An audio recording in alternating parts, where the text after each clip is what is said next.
কালী পুজোর প্রস্তুতিতে বঙ্গে উৎসবের আমেজ। আলো, আতশবাজি আর মায়ের বন্দনায় মেতে উঠেছে সমগ্র বাংলা।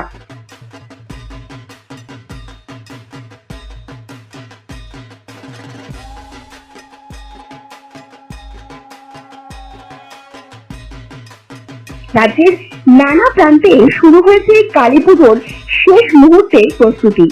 প্রতিমা সাজাতে ব্যস্ত কারিগররা। মণ্ডপে চলছে আলোকসজ্জা ও সাউন্ড টেস্ট। বাজারে ভিড় বাড়ছে ফুল, ধূপ, মিষ্টি আর আতশবাজির দোকানে। পুলিশ প্রশাসনের তরফে নিরাপত্তার কড়া নজরদারি, সিসিটিভি, ড্রোন নজরদারি থেকে শুরু করে অতিরিক্ত ফোর্স মোতায়েনের প্রস্তুতি সম্পূর্ণ। দীপাবলির আলোয় আলোকিত হচ্ছে মহানগর থেকে জেলাগুলি। কালী পুজোর আলোর উৎসব আর আনন্দে মাতোয়ারা গোটা Bangla. Bureau report, Bengal journal.